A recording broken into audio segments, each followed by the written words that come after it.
Hello and welcome to the United Stand. Here come the men in black. Don't worry, I'm not about to put some sunglasses on, and me and Pochettino are not about to do a double act and start taking on aliens. That's not going to happen. But what he might do is become Manchester United's next manager. We've done Zidane, we did Jardim yesterday, who's actually been sacked today, and now it's Pochettino's turn as we look at potential candidates to replace Jose Mourinho, because some United fans do feel that Mourinho will not be here for much longer. But even if he is, will he survive beyond the third year? So Pochettino is a Manchester United manager, and at this point I just want to say, I keep hearing about Conte. I'm not even going to do a video on Conte. We do not want Conte at Manchester United, do we? Does anybody want Antonio Conte at Manchester United? Because I do not want another Chelsea reject, and I certainly do not want him at Manchester United at all. We need to start treading our own platform, really, or even steps. But what I want to just say about the pros and cons with Pochettino is that the one that does get thrown out a lot is he's not won anything. And he hasn't won anything. He's been obviously in the Premier League time, he's been at Southampton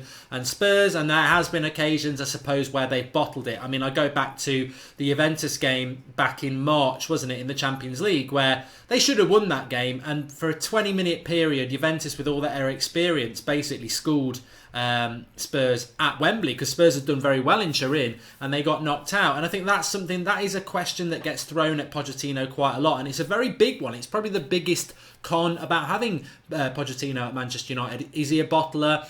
Can he win trophies? Which I think is a little bit unfair, because Chelsea have got Sarri. We mentioned him yesterday. Chelsea have got Sarri.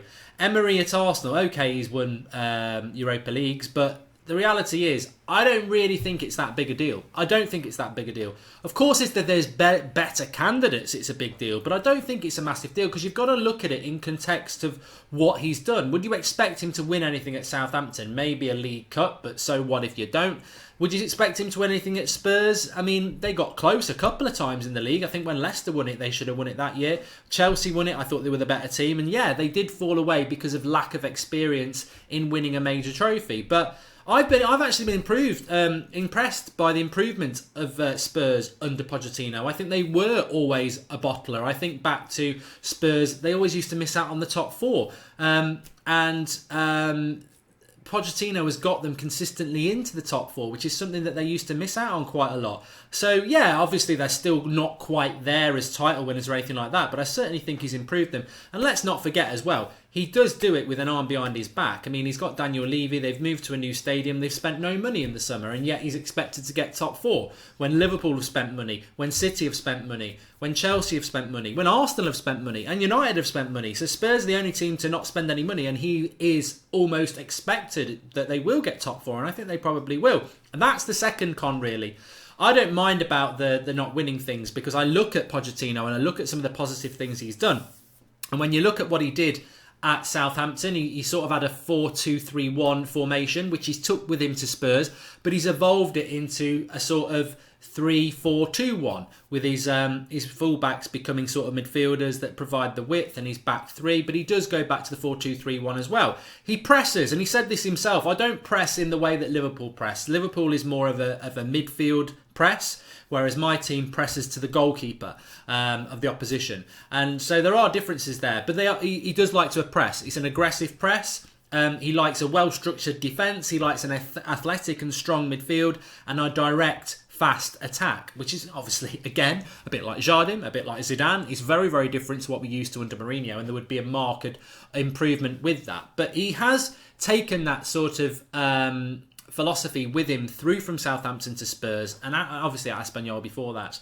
And he's very, very Premier League proven, which he has got over the previous two managers we've spoken about. Zidane and Jardim are not. Pochettino absolutely is. He knows the Premier League. He knows what it's all about. And if he was wanting to stay in the Premier League, then Manchester United would be that next progressive step. Obviously, the question marks are there about whether he can win titles, whether he can win trophies, but that's always going to be with any manager. Van Gaal couldn't do it. Moyes couldn't do it. Pochettino brings a different approach to Manchester United. I also like his management style. We spoke about Jardim's management style, it's all inclusive, adaptable to each player. Pochettino is very similar to that in himself, but he's also a manager that I think he comes across as quite meek and like reserved, but actually, if you actually listen to some of his press conferences and do a little bit of research around Pochettino. He's not. He is. I suppose he's in the shade of a Klopp and a Mourinho and a Pep because that's the way the press want it to be. But he is very expressive. Only the other week he was talking about negatively about referees and the way that they struggle because of that. So he's not opposed to doing that, and I think he's a very brave manager as well. I mean, some of the things I've noticed, and if you speak to Spurs fans, they'll verify this, is that he can be quite a frustrating manager in relation to the bravery stroke stubbornness he shows to his way of playing. i.e. his substitutions can be quite late in a game. The game's not going the way it should go. Maybe some managers would be making substitutions, and he will leave it late because he's brave enough to believe in his ideals that he has, which I think some people think that Pochettino is a bit of a pushover, that he is a bit spineless, that his teams are bottlers, and that's certainly not the case. I mean, Manchester United have been done by Spurs quite a few times, and he's gone and beaten other teams as well. I just think that the final thing isn't really a fair thing on Pochettino anyway. He hasn't won titles, because when have Spurs won titles? It's not just a Pochettino problem. It's a player problem. It's a club identity problem. And I think if you put Pochettino in charge of Man City with an open checkbook, he probably would have a better chance of winning a title because he has got that Premier League experience. In relation to Manchester United and his fit for Manchester United, obviously he brings the style of football that we all want to see. His youth development is fantastic. There was a time when England's last 30 debutants, 15 of them had played under Pochettino.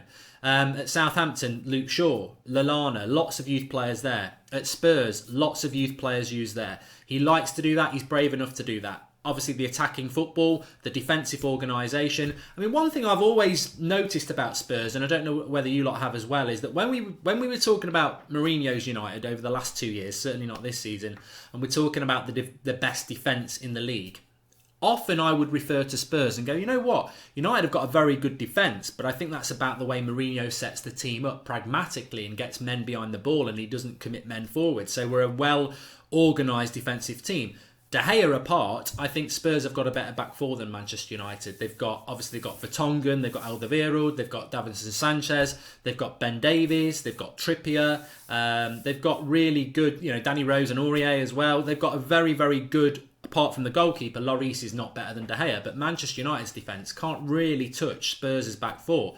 Our right back certainly not, our centre backs not. Maybe Luke Shaw on the left hand side, and maybe Pochettino would agree with that. But that is another positive about Pochettino, because you get the attacking football, you get the youth development, but you also get something that he's very, very big on, is a well organised defence, which isn't reliant on having two CDMs in front of it or a team that defends.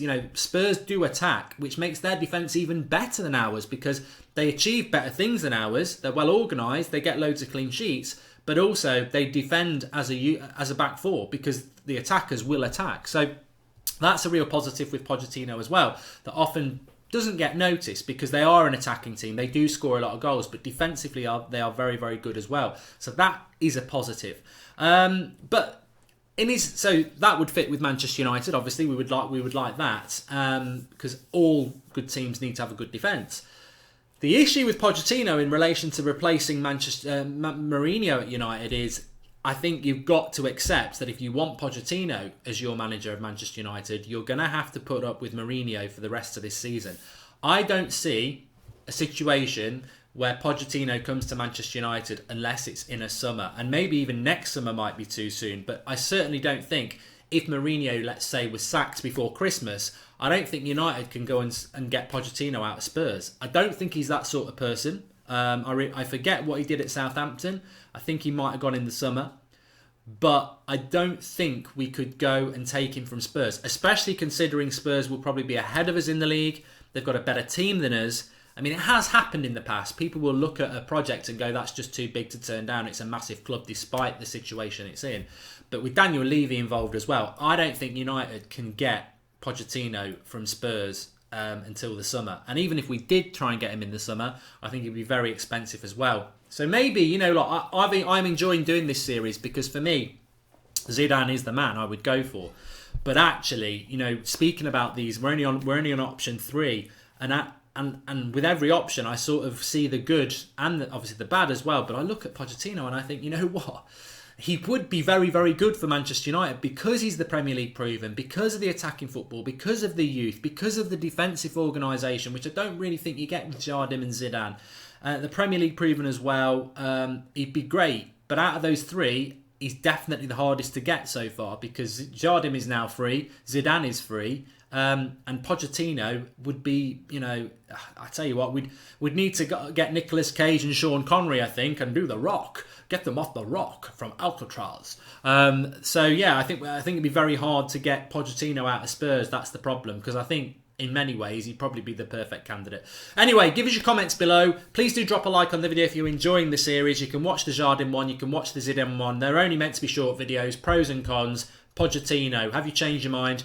Who are you going for? Get your comments in below, and obviously still keep commenting about managers you want us to cover. I know there's at least 2 more we do need to cover, but we won't. You know, it is the international break. We're happy to chuck a few in. But Pochettino, Zidane, or Zidane, which one would you go for so far? Get your comments in. Thanks for watching.